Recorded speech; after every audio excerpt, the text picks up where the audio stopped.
The Alabama sun beat down mercilessly on Tuskegee Army Airfield as Lieutenant James "Jimmy" Carter stood before the wooden barracks, clutching a crumpled letter from home. March 1944. The red clay beneath his boots seemed to pulse with the weight of history being made. Around him, dozens of young black men in crisp uniforms moved with purpose, their faces set with determination that defied every racist ideology spreading across the Atlantic. "You gonna read that thing all day, or you gonna fly?" Captain Robert Lawrence called out, his Louisiana drawl cutting through Jimmy's thoughts. At 23, Robert was already a veteran of 12 combat missions over Italy, his confident stride earning him respect from every pilot on base. Jimmy folded the letter carefully. His mother's words echoed in his mind, "They say colored boys can't handle those machines.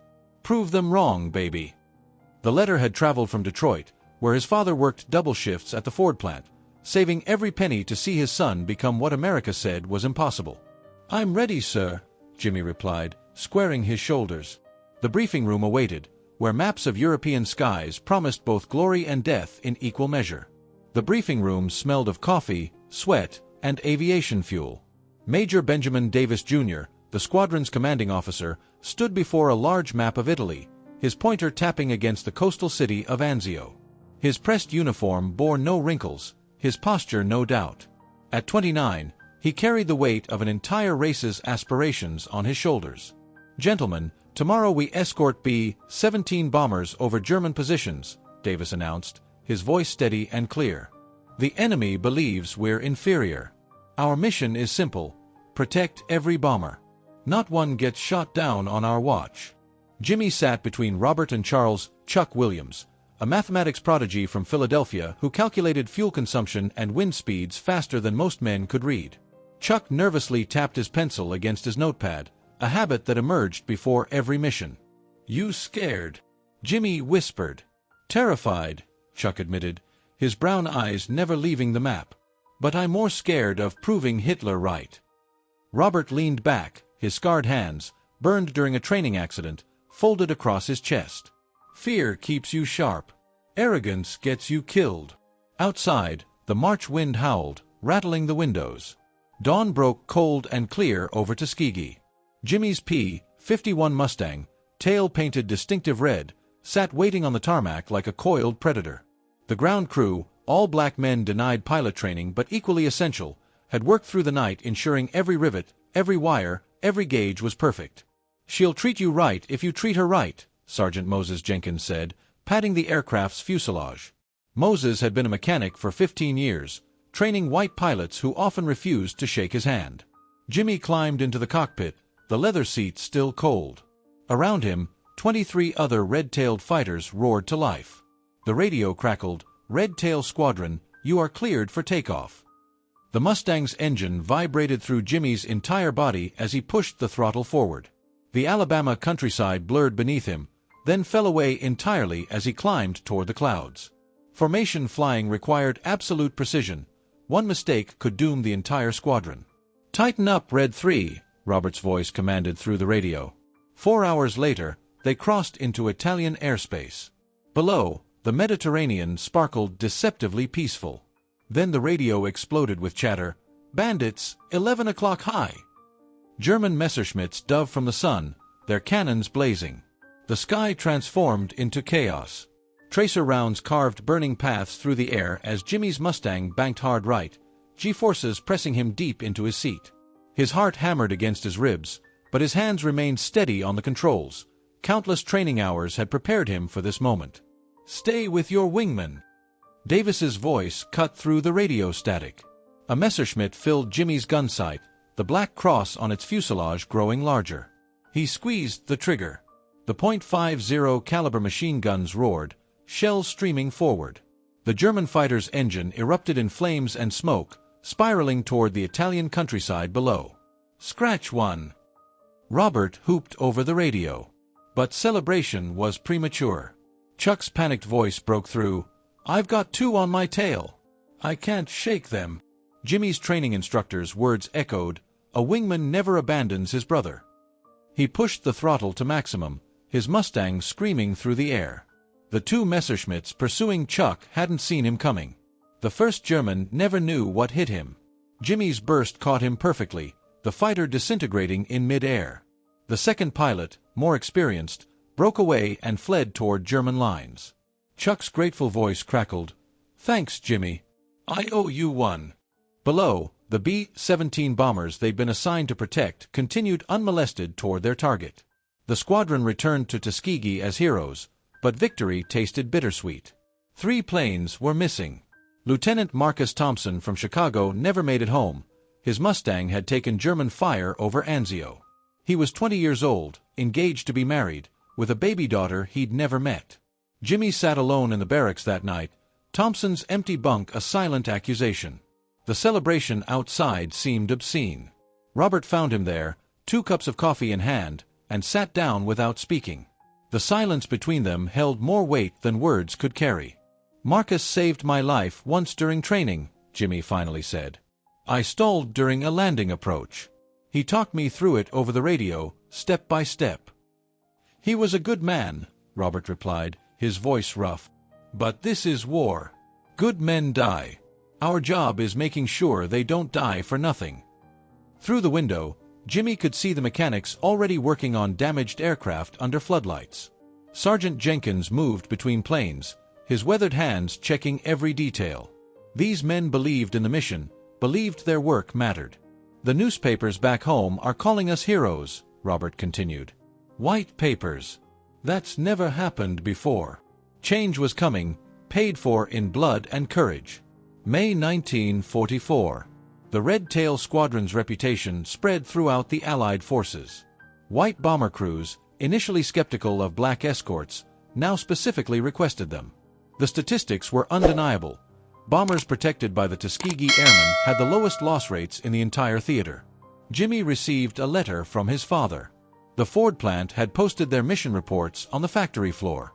Black workers walked taller, worked harder, carried themselves with new pride. "You're changing everything, son," his father wrote. "Not just in the sky, but here on the ground too." But resistance remained fierce. During a supply stop in Italy, Jimmy and Robert entered a military mess hall.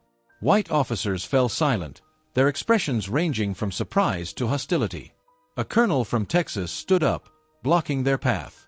"This section is for officers only," he said, his meaning clear despite the bars on Jimmy's uniform. Robert's jaw tightened, his fists clenching. But Major Davis had prepared them for this. Jimmy met the colonel's stare evenly. "We are officers, sir. Lieutenant Carter and Captain Lawrence, 332nd Fighter Group."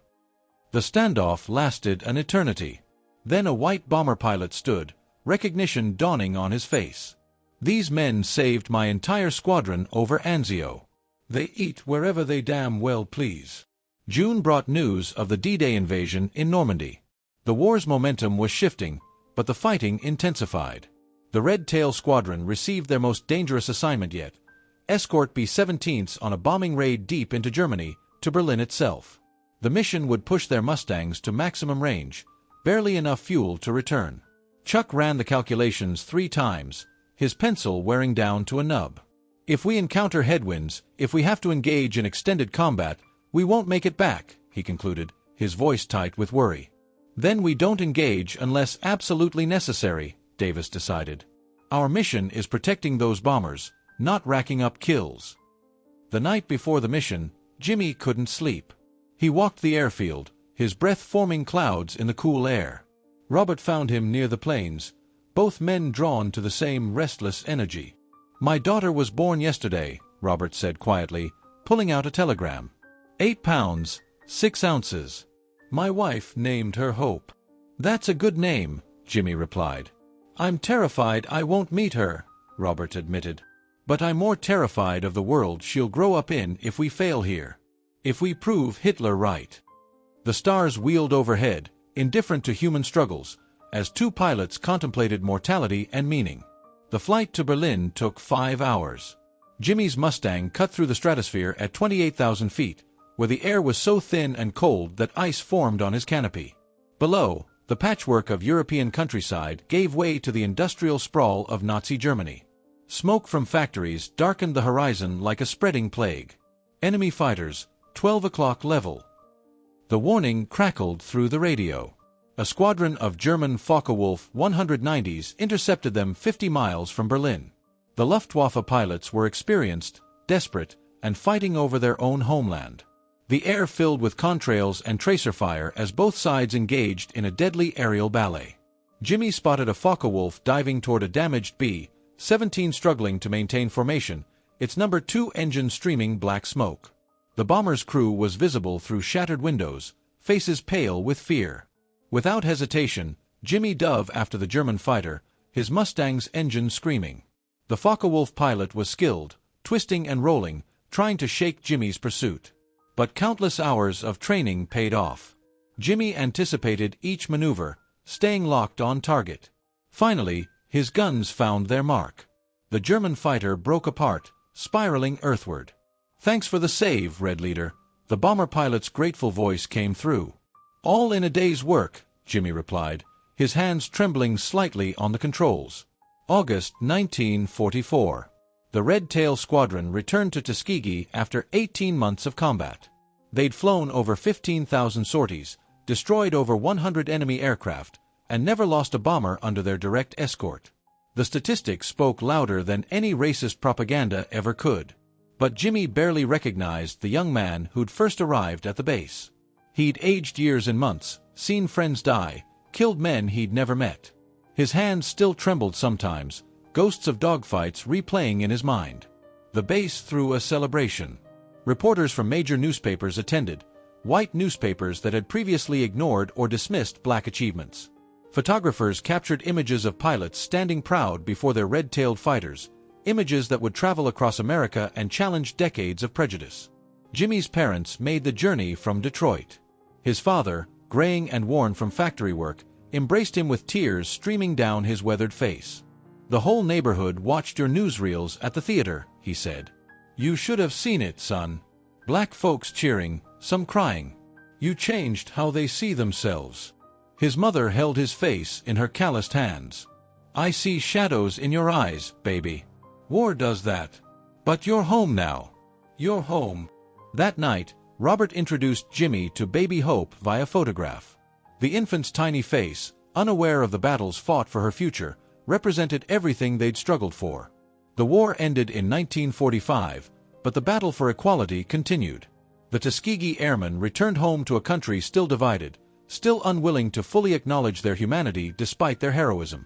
Jimmy faced the same discrimination in Alabama that he'd fought against in European skies, relegated to colored sections, denied service, viewed with suspicion. But something fundamental had shifted. The evidence was irrefutable. Black men could fly, could fight, could excel under the most extreme circumstances. The Tuskegee Airmen had dismantled a core tenet of racist ideology with their courage and skill. 3 years later, President Truman integrated the military. The change began in the sky above Italy and Germany, where red-tailed Mustangs proved that excellence knew no color. Jimmy eventually became a commercial airline pilot, among the first black men to do so, flying the same routes over the Atlantic where he'd once fought. On clear days, he'd remember Robert, Chuck, Marcus, and countless others who'd written a new chapter of American history in contrails and gunfire.